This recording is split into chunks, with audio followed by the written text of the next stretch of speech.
Kenny Chipkin, and welcome to my new channel. This is the kickoff episode in the Breakdown Room series, and allow me to expedite my mission statement here.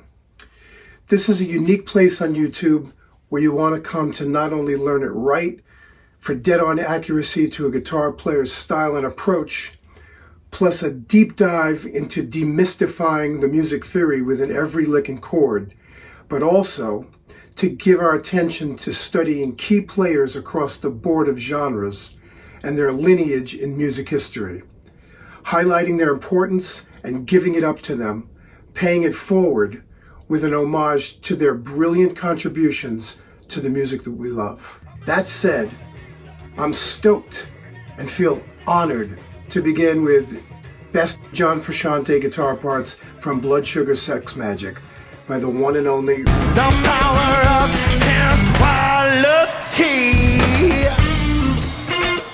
It times amazingly with two history-making events.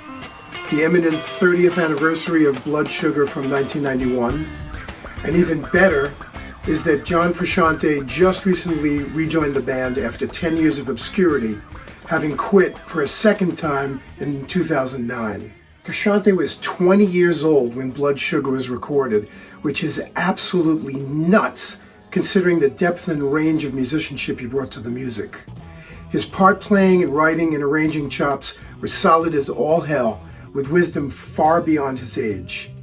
With the alchemy of the band's inspired collective songwriting prowess, along with genius producer Rick Rubin, they gave the world one of the most important rock albums of the 90s and beyond. First up is Power of Equality.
Alright, this song we're tuned down to E flat, and the main chord, one of the classic rock chords, the E7 sharp 9, Purple Haze. I mean, man, I've heard a lot of tunes that use this chord, but never have I heard a rhythm part that just pounds away at the open E string.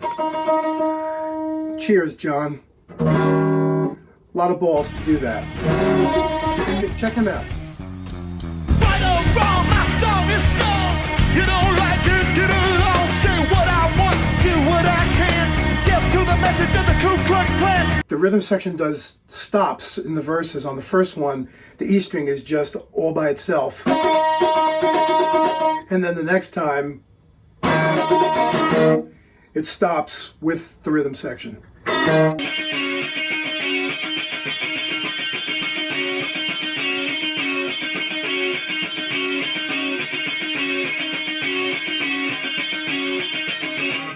Next is the transition to the chorus, dropping a half step to E flat 9, which is a hint to what's coming for the bridge when it changes key to E flat.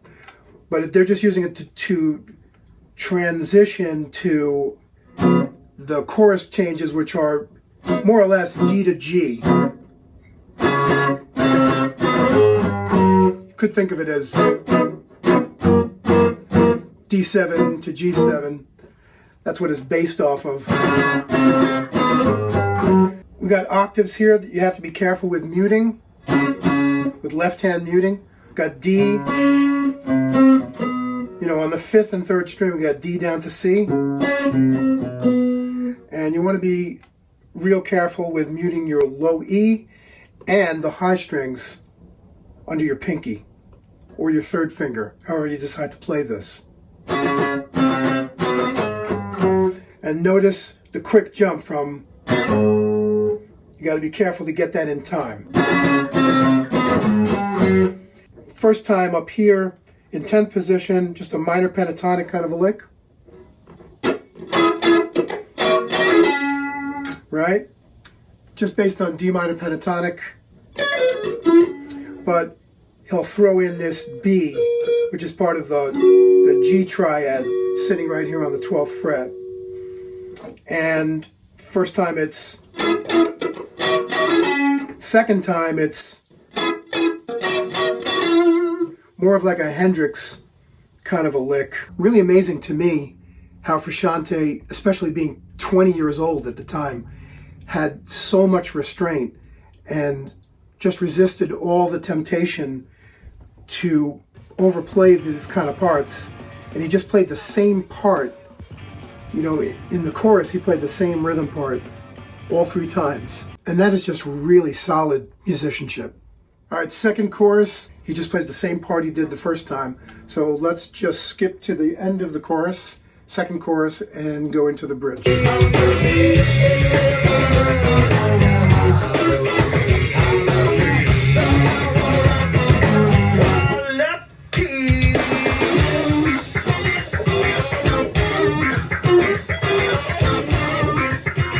All right, sounds like.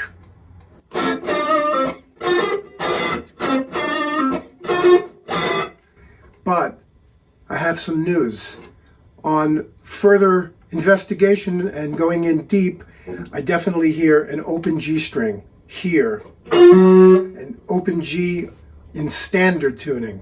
So he switched guitars for that because there's no way you can get an open G from tune down to E flat. So let's switch. The bridge is a sudden jolting key change down a half step. And so on the standard tune, we find ourselves in D, and John is playing this part between 2 positions, D9 here, right? He's just using a piece of it though. He's not using the whole chord, just this. And then up here in the 10th position, minor shape. And it's really like an E minor triad right above the D minor triad. And at first he plays, and then he settles on, finally, that pull off to the G I mentioned. Let's take it back to the end of the second chorus. Listen to John's isolated part.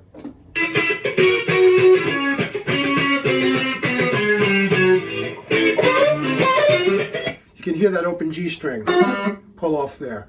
So that's the proof, right? So if you can listen carefully under Flea's psycho fuzz wah wah trumpet part, which is super hip, you can hear John playing at first. He's playing, and then finally settles on, and then back to. So that figure repeats, I think, 8 times, and at the end, he throws in to go back to the original rhythm part.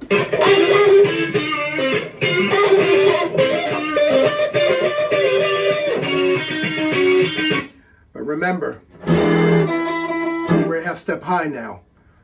So unless you are the fastest guitar changer in human history, we have to play it on the tuned down strat. So let's go back. This is the way we would play that bridge in E flat. We came from E, E7 sharp 9, and then the key change is, as I said, a half step down to E flat. So we're going to grab it here on 6th position, the E flat 9, and first time he plays it like this in 11th for the E flat minor, and the little F minor chord above it, top 3 strings, he'll play, but then settles on the pull off to the open G as we talked about. So to compensate for it, you can just keep playing like that.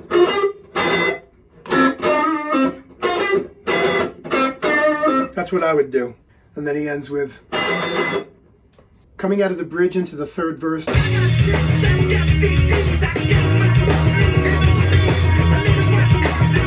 That said, we'll skip to the end of the third chorus around 2:55.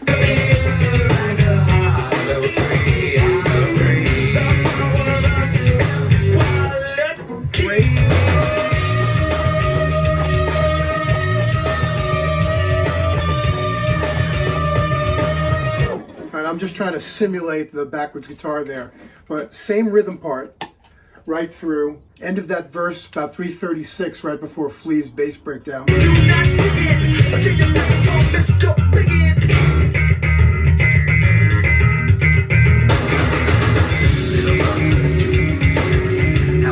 we have an outro figure.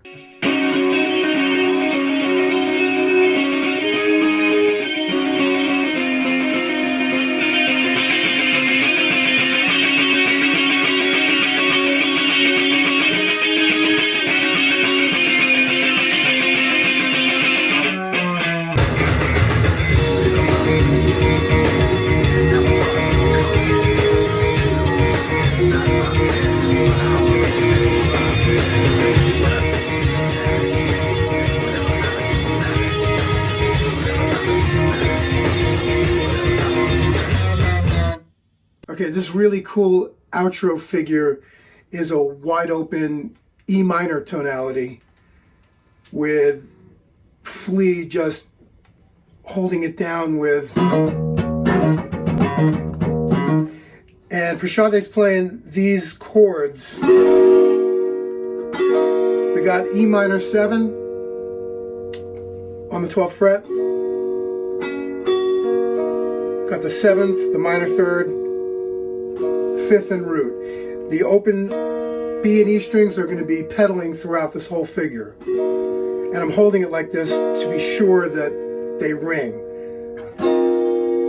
To this 6-9 minor, it's an unusual chord.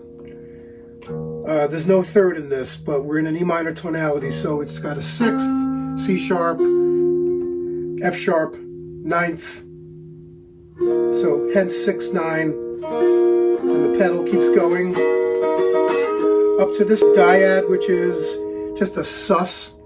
It's an E minor sus with an A added to it, and it builds in intensity.